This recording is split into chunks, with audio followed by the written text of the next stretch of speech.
이륜 OTV 오신 여러분 환영합니다. 저는 스포츠조선 유동현. 루키더 바스켓 이동환입니다.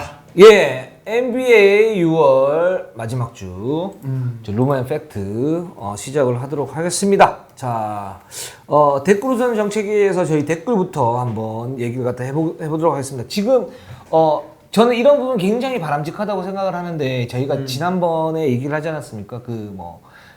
도노반 미첼이라든가 제이슨 테이텀이라든가 이런 선수들이 이제 맥시멈 계약을 앞둔 선수들이 리그의 어떤 보험을 요구한다. 예. 그 부분에서 저는 좀 이건 너무 과도한 거 아니냐 이렇게 말씀을 갖다 드렸는데 거기에 대해서 그 찬반 의견들이 이렇게 와 있어요. 뭐 그쵸. 굉장히 좀 길게 좀 쓰셔가지고 근데 보면서 그렇게 생각하실 수도 있겠다라는 생각은 들어요. 근데 여기에 대해서 다시 한번 얘기 한번 해볼게요. 자, 예. 어떻게 보십니까, 이동환 기자? 이동환 기자의 생각.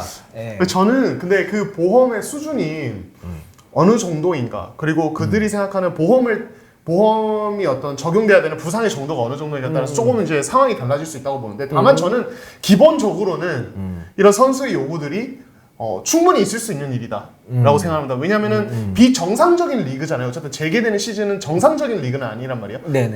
이제 준비 과정이나 그 안에서의 생활 모두 정상적이지 않기 때문에 충분히 할 수 있는 요구다. 저는 여전히 그런 생각이 듭니다. 예. 저는 그러니까 여기서 왜 이 부분에 대해서 좀 약간 좀 비판적인 목소리를 갖다 냈냐면 완충 장치들이 있어요. 일단 뛸 수 있는 선수들은 뛰고 아닌 선수는 아니다. 그러니까 자율적인 참여를 갖다가 지금 NBA 리그에서는 얘기를 하고 있다고요. 첫 번째는. 예. 그죠? 이제 그런 부분.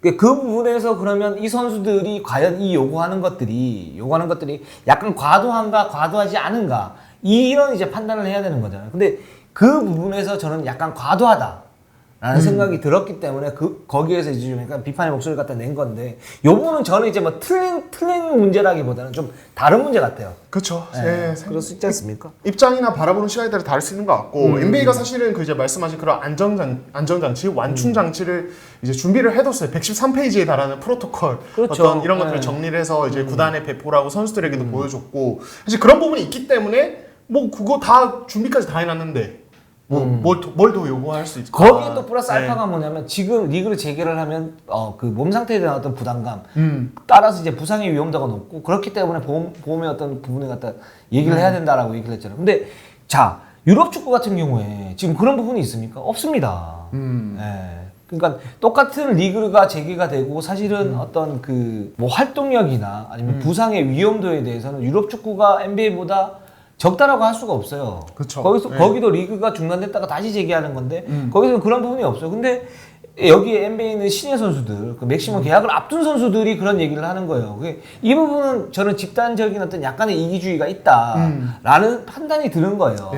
그 부분입니다. 근데 참 NBA가 대단한 게 결국엔 이걸 들어줬어요. 지금 그러니까. 결정났어요. NBA랑 선수 노조가 지금 합의를 했습니다. 그래서 그 커리어 엔딩 인저리, 그러니까 선수 생명에 치명적인 어떤 영향을 줄 수 있는 부상을 당했을 경우, 아킬레스건 부상이나 이런 것들이 좀 해당이 되겠죠. 그런 종류의 부상을 당한 선수에 한해서는 이제 정확한 금액은 안 나는데 몇백만 달러 수준의 어떤 보상을 해주겠다고 지금 약속을 했고 합의를 했다고 합니다. 그래서 이 부분은 또 NBA가 좀 진짜 많이 좀 선수들의 목소리를 많이 좀 들어주는 리그인 건 확실한 것 같아요. 저는 근데 그런 부분들이 좀 바람직하다, 난 이렇게 생각하지는 않아요. 그러니까 그렇게 생각하지는 않고, 또 지금 흑인 인권 그 문제 때문에 그런 부분들이 리그 재개가 맞물려가지고 초점을 흐릴 수 있다.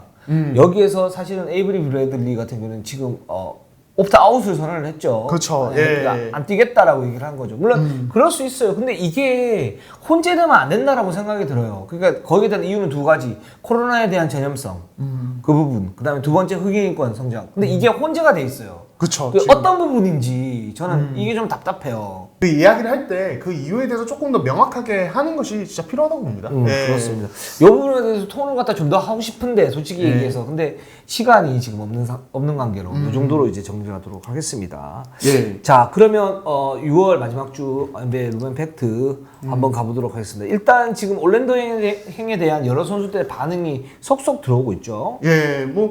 뭐 긍정적인 이야기를 하는 선수도 있고 부정적인 반응을 보이는 선수들도 있는데, 전반적으로는 좀 가려고 해요. 근데 이제 뭐 저스티스 윈슬로우라든지 지난번에도 말씀드렸던 에이브리 브래들리, 드마커스 커즌스는 이제 부정적이었고, 브래들리는 실제로 안 뛰기로 했죠.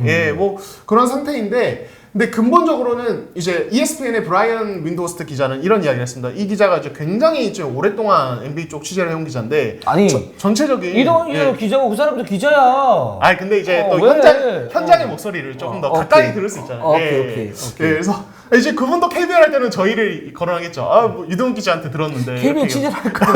근데 이제 이 브라이언 윈도우스트 기자가 말하기를 대부분의 선수들은 시즌 재개에 기뻐하고 있다 이렇게 이야기를 했고 밤 아데바요 같은 경우는 이렇게 얘기를 했어요. 선수들 입장에서는 오히려 거기 가서 뛰는 거를 안 하는 게 더 힘들거든. 왜냐면 지금 몇 달 동안 계속 자가격리에 뭐 운동도 못하고 농구를 못하다 보니까 선수들이 엄청난 답답함과 스트레스를 오히려 느끼고 있다 이렇게 이야기를 했거든요. 그래서 뭐 전체적으로는 몇몇 선수들은 좀 빠질 수 있겠지만 개인 사정으로 저는 대부분은 좀 참가할 거라고 봅니다. 지금 상황에서는. 그리고 루일 같은 경우에도 지금 50대 50인데 제가 왜 이제 그 코로나 문제라든가 아니면 흑인 인권 신장 문제라도 이 부분에 대해서 저는 좀 분리를 해서 얘기를 해야 된다고 보냐면 루일 같은 경우도 그렇게 얘기를 해요. 그러니까 시위가 벌어지는 상황에서 올랜도 가는 게 맞는지 모르겠다. 그러니까 판단이 혼란스러운 거죠. 그렇죠. 근데 나는 가장이야. 그래서 올랜도에서 뭐 얼마나 BLM이라고 그러죠. 그렇죠. Black Lives Matter. BLM 운동을 효과적으로 할 수 있지는 모르겠지만 그래도 뭐 뛰는 거에 대해서 그러니까 부정적이진 않다 완전히. 그래서 50대 50이다 뭐 이렇게 얘기를 하는데 이 부분에 대해서는 글쎄요. 그러니까 일단 선수 노조에서 합의를 했고 NBA 사무부에서 그렇게 하고 있고 근데 흑인 인권 운동 같은 경우에는 초점이 흐려지는 부분이 분명히 있는 부분이고 르브론 제임스는 거기에 대해서 충분히 할 수 하면서 할 수 있는 문제고 그리고 유럽 축구에서도 계속 여기 등번호 뒤에 이름 아니고 블랙 라이브스 매터 이거 해놓으면서 하는 부분인데 참 헷갈리는 부분이긴 합니다. 근데 좀 방법을 잘 가지고 갔으면 좋겠어요. 정말.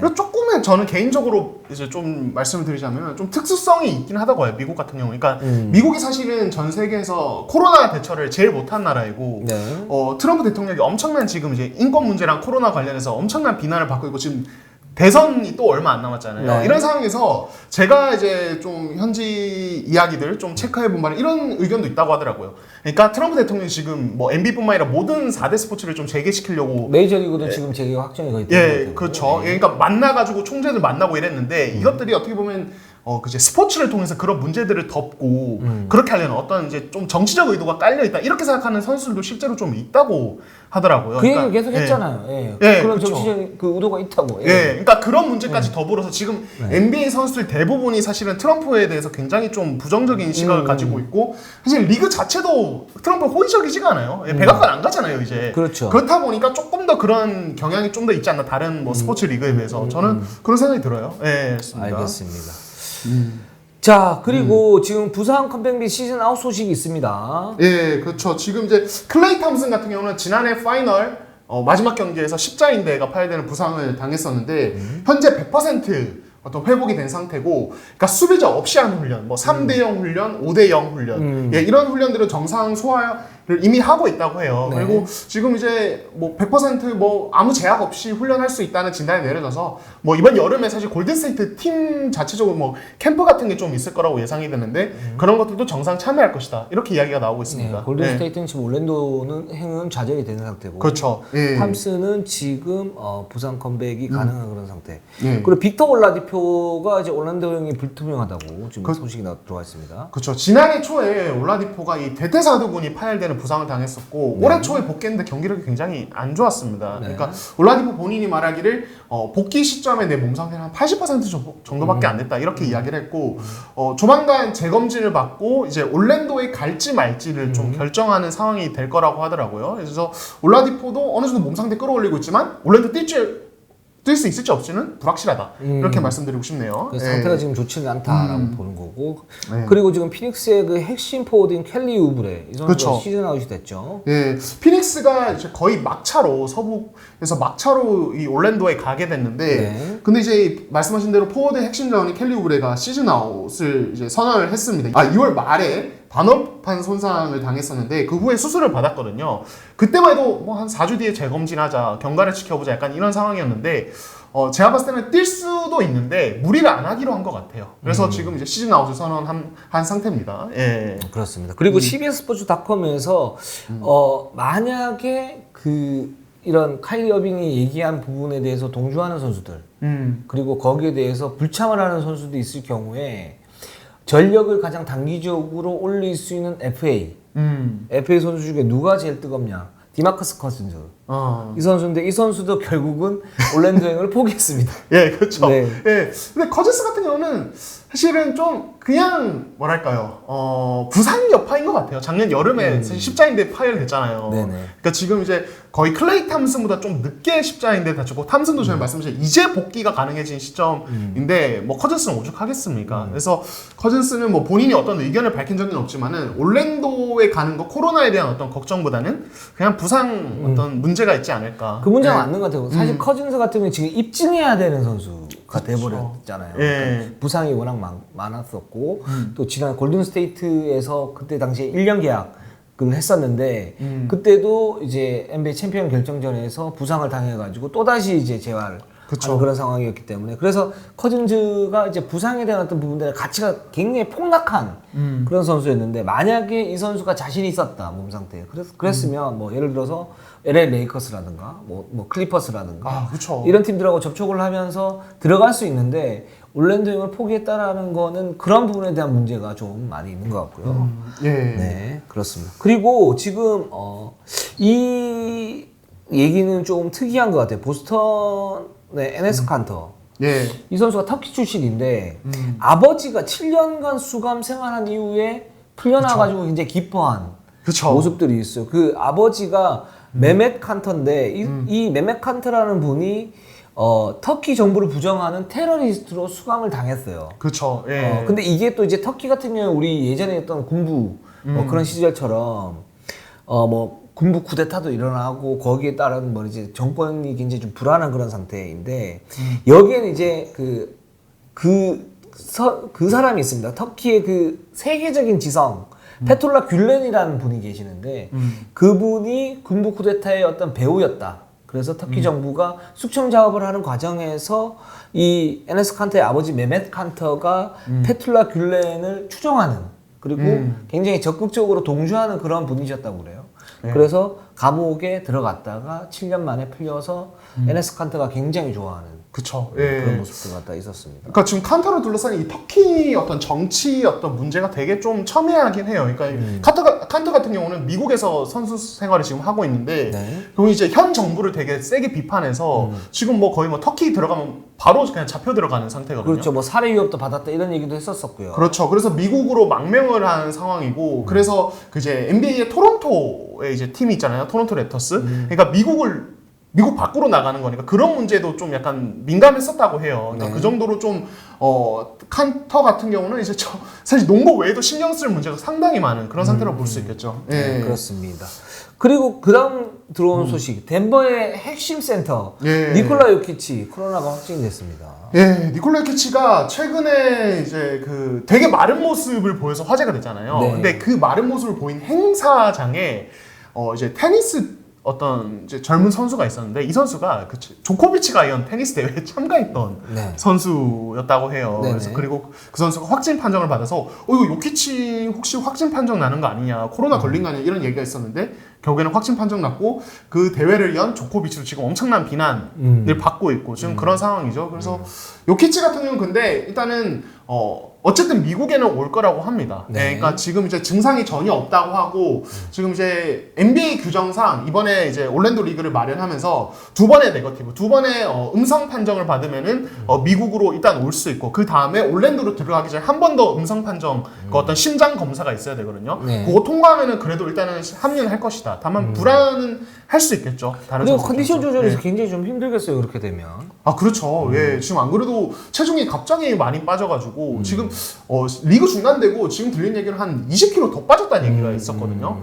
그래서 몸 자체가 완전히 달라졌는데 코로나까지 걸렸다. 이거 굉장히 좀 조심스러운 문제죠. 그럼 예. 리그가 재개가 되면 사실 덴버가 굉장히 다크호스 중에 하나였는데 그 니콜라 요키치는 뭐 대체 불가능한 그런 선수 아닙니까? 아 그럼요. 예. 네, 그런 상태에서 서부에서 덴버의 경쟁력은 상당히 많이 떨어질 수 있는 그런 사건이 아닌가라는 생각이 들어요. 예, 그래서 요키치의 이번 확진 판정은 진짜 말씀하신 대로 이 서부지구 플레이오프 그리고 우승 도전 판도 각 팀들의 이거에도 엄청난 영향을 좀 미칠 것으로 보이고 그리고 이제 확진 판정 얘기가 나와서 그런데 이제 추가로 확진 판정 나온 선수들이 있죠. 이 세크라멘토에서만 2명이 나왔습니다. 버디 힐드와 자바리 파커인데 사실 뭐 자바리 파커 같은 경우는 뭐 베테랑이어서 근데 그리고 사실 팀 내 비중이 그렇게 높지 않습니다. 지금 현재 좀 많이 기량이 떨어져서 크게 의미 있지는 않은데 버디 힐드 같은 경우는 뭐 이제 요키치만큼 자기 팀 내에서는 굉장히 중요한 선수거든요. 근데 이 선수가 지금 확진 판정을 받았고, 이 선수는 좀 증상이 있었나 봐요. 그래서 지금 좀 케어를 하고 있는 상태라고 합니다. 예. 그렇습니다. 그리고 지금 FA 계약 소식들이 있죠.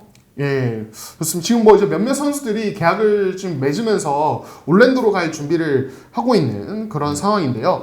이제 뭐 코리 브루어가 세크라멘토로 갔고, 그다음에 타일러 존슨이 브루클린과 계약을 했습니다. 이 선수 2월에 방출되는데 소속팀이 없었죠. 예, 그런 상태고 데이빗 노아바가 휴스턴으로 갔는데 이 선수는 사실 뭐 아킬레스건으로 지금 시즌 아웃된 상태였기 때문에 당장 이번에는 뛰지 않을 거라고 하고 중요한 게 이제 잔여 시즌 계약을 맺은 선수들이 있는데 조아킴 노아가 LA 클리퍼스와 잔여 시즌을 모두 보내기로 결정이 됐습니다. 이 조아킴 노아의 LA 클리퍼스행 가세는 상당한 의미가 있는 것 같아요.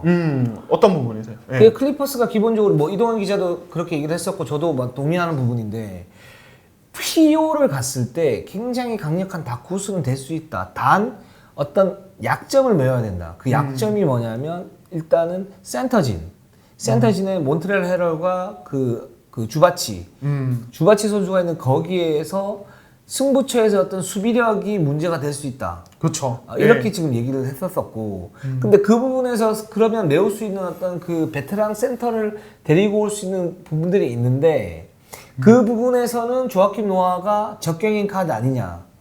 이런 현재 예측들이 있어요. 예. 그러니까 기존에 있는 헤럴이나 이제 주바치 같은 경우는 그러니까 뭐 2대2 수비를 한정지어서 조금 얘기를 하면은 그러니까 좀 활동력 있게 뭔가 해치 수비를 해주고 이럴 수 있는 타입들은 아니고 그렇죠. 하더라도 좀 기동성이 특히 주바치는 좀 떨어져서 위력이 약하단 말이에요. 근데 조아킴 노아 같은 경우는 물론 전성기 때 비하면 많이 이제 좀 내려왔지만 기량이 그런 이제 뭐 해치 수비, 블리치 수비 이런 이제 압박을 해줄 수 있는 용도로도 쓸 수 있고 기본적으로 수비 이도가 굉장히 높은 선수이기 때문에 그러니까 이런 플레이오프에 갔을 때 이런 단기전에서는 그런 하나라도 조금 더 활용해 볼 수 있는 다르게 활용해 볼 수 있는 공격이든 수비든 카드 하나가 있는 게 굉장히 큰 차이를 만들어내는 어떤 시기이기 때문에 저도 굉장히 좀 의미가 있는 어떤 계약이 아닌가 생각이 듭니다. 이동환 기자가 아까 얘기했던 해치는 뭐 다들 아시겠지만 볼 핸들러가 스크린을 받고 왔을 때 그 밑에서 쳐져 있던 그 센터, 그러니까 스크리너의 그 수비수가 이렇게 한번 쳐주는 거죠. 이렇게. 그렇죠. 강하게 나가주는 거죠. 한번 쳐주는 거고, 블리츠는 뭐냐면 한번 쳐주는과 동시에 같이 쏴버리는 거죠. 그렇죠. 그래서 공습 뭐 이런 의미가 있는데 블리츠는 그렇죠. 그래서 그렇게 쏴버린다.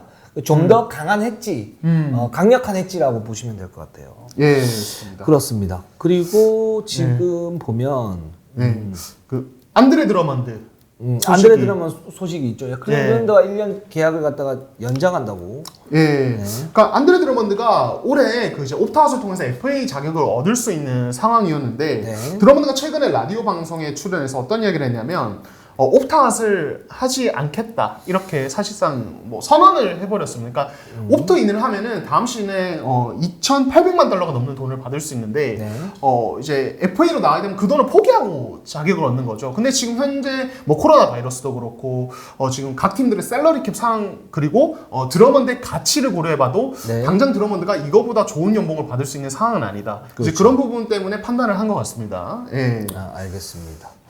그리고 마지막으로 지금 그 에이브리 블래들리 선수가 LA 레이커스에서 빠지게 되잖아요. 예. 이 상황은 좀 어떻게 보십니까? 그러니까 PO에 어떤 판도에 영향이 있을까?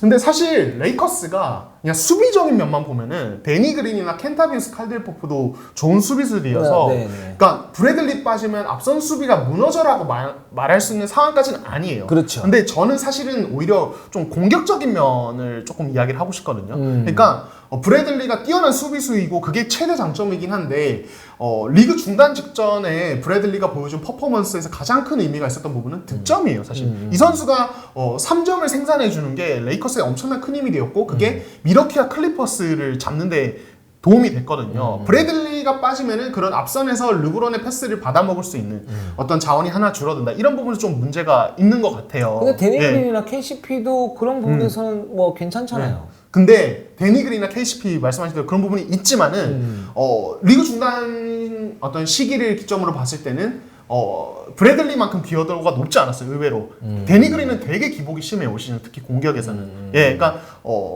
그 이제 토론토에서 보낸 마지막 시즌, 지난 시즌 같은 어떤 효율까지는 아니거든요. 예, 그런 부분이 있어서 저는 오히려 공격에서 뭐 이제 물론 뭐 에이스급 선수 빠지는 것과는 완전히 다르겠지만 좀 데미지가 있을 것이다. 저는 예. KCP가 기복이 좀 심하고 사실. 그쵸. KCP는 뭐 그렇죠. 기복이 워낙 심한 선수로 유명하고 데니 그린 선수 같은 경우는 굉장히 견실하긴 한데 기복도 좀 심하지만 이 두 선수와 에이브리 브래드의 차이점은 뭐냐면 제가 볼 때 그 뭐 좀 세밀한 부분인데 그러니까 이 두 선수는 기본적으로 시스템 속에서 움직이는 슈터 역할을 하지 않습니까? 물론 에이브리 브래드도 그런 역할을 하지만 이 선수는 이 선수 혼자 뭔가를 갖다가 돌파를 하고 옵션을 갖다 내면서 그 르브론이나 앤서니 데이비스의 그 어깨를 갖다가 덜어주는 그런 역할까지도 할 수 있는 선수거든요. 왜냐하면 그쵸. 예전에 예전 팀에서 뭐 20득점은 평균 20득점 했던 에이스 출신이고 게다가 수비는 좀 더 견고하고요. 그쵸. 예. 데니 그린도 좋고 뭐 KCP도 괜찮지만 브래들리가 가장 안정적이고 견고하기 때문에 그럼요. 이 선수가 빠진 사실은 옵션이 이렇게 있다면 뭐 에이브리 브래들리 제가 볼 때는 그다음에 상태가 좋은 거에 따라서 뭐 데니 그린, KCP 이런 식으로 가는데 이 나머지 외곽에서의 어떤 1옵션이 빠져 있는 그런 상태다. 그쵸. 라는 생각이 좀 들어서 의외로 공백이 좀 있을 수 있다. 예. 이런 생각이 좀 들긴 합니다. 그 레이커스가 이제 브래들리 자리가 비어버려서 이제 그 대안을 뭐 고민을 하고 있는데 지금 나오는 얘기는 J.R. 스미스가 가장 유력하다 이런 이야기가 있는데 사실 스미스가 그 클리블랜드에서 우승하고 난 이후에 손목 부상 여파로 진짜 슈팅 기복이 심해졌고 거기는 그 뒤에는 뭐 진짜 뭐 욕 많이 먹는 선수였거든요. 그리고 수비는 뭐 브래들리와 너무 많이 차이가 나고 그래서 이 영입이 과연 의미가 있을까? 정말 뭐 르브론과 같이 뛰었던 선수라는 점 외에 메리트가 딱히 있을까? 솔직히 저는 좀 걱정이 됩니다. 그 부분은. 예. 그렇습니다. 또 마지막으로 에반 포니에와 베르탄스 이 두 선수가 SNS 설전을 갖다 벌이고 있다는 소식. 그렇죠. 이 베르탄스 같은 경우도 올랜도 행을 포기한 선수입니다. 네. 이 선수 올해 지금 $700만 받고 있고 FA가 되는데 지금 워싱턴에서 보여준 활약 때문에 대박이 터질 가능성이 높아요. 근데 올랜도 가서 진짜 아까 우리가 얘기했지만 댓글 이야기하면서 다치면 어떻게 될까 이런 우려가 있고 선수 본인에게는 거기다 이 선수는 그 전에 십자인대가 2번이나 끊어진 적이 있어가지고 맞아요. 예, 그래서 안 가는 것 같아요. 근데 이와 관련해서 올랜도의 에반 포니에가 디스를 했죠. 요즘에는 베르탄스처럼 시즌을 포기하는 어떤 선수들의 마인드가 문제다. 예. 아프지도 않은데 그냥 앉아가지고 동료들 뛰는 거 구경만 하는 게 정말 괜찮을까? 그런 상황이 괜찮냐 이렇게 저격을 했고 베르탄스가 사실 이게 트위터로 올린 거거든요. SNS에 올린 거예요. 네네. 베르탄스가 거기다 답글을 달았습니다. 앞으로 그런 얘기 할 거면 나 태그해. 대놓고 태그해. 왜 이렇게 내 이름 언급 안 하고 돌려 말해. 이런 식으로. 그 뒤에서 그러시면 앞에서 그냥 욕하라고. 당당하게 욕해. 뭘 그렇게 말해. 뒷담화 까지 말고 앞에서 하라고 뭐 이런 거잖아요. 그렇죠. 예. 그래서 둘이 사이에 약간의 설전이 있었다는 거. 베르탄스 쿨합니다. 예, 그렇죠. 그래. 난 베르탄스가 이게 좋은 게 뭐냐면 자기가 아프잖아. 우리는 포기 할 수 있는 거잖아요. 그렇죠. 예. 도노반 미첼 뭐 테이터 뭐 이런. 보험 요구 안 하잖아. 미안합니다. 또 그럼 또 뭐라 그러실 것 같은데. 예, 그렇죠. 예, 거기다가 이제 그 포니에가 그렇게 하니까 야 뒤에서 하지 말고 앞에서 얘기해 그냥. 난 괜찮으니까. 뭐 이런 거 아닙니까? 그렇죠. 네, 그렇습니다. 네, 오늘 방송은 여기까지 하겠습니다. 일요농구 NBA 루반 팩트 6월 마지막 주 한번 해봤습니다. 자, 항상 저희를 지지해 주시고 사랑해 주시는 여러분 너무 감사합니다. 댓글 어떤 댓글도 좋고 논쟁적 댓글, 저희 욕하는 거, 칭찬하는 거 아무것도 다 좋아요. 네, 해주시는 것 자체가 관심이라고 생각하고 거기에 대해서 저희가 최대한 성심성의껏 답변을 드리도록 하겠습니다. 자, 네이버, 유튜브 구독, 좋아요. 알람 감사합니다.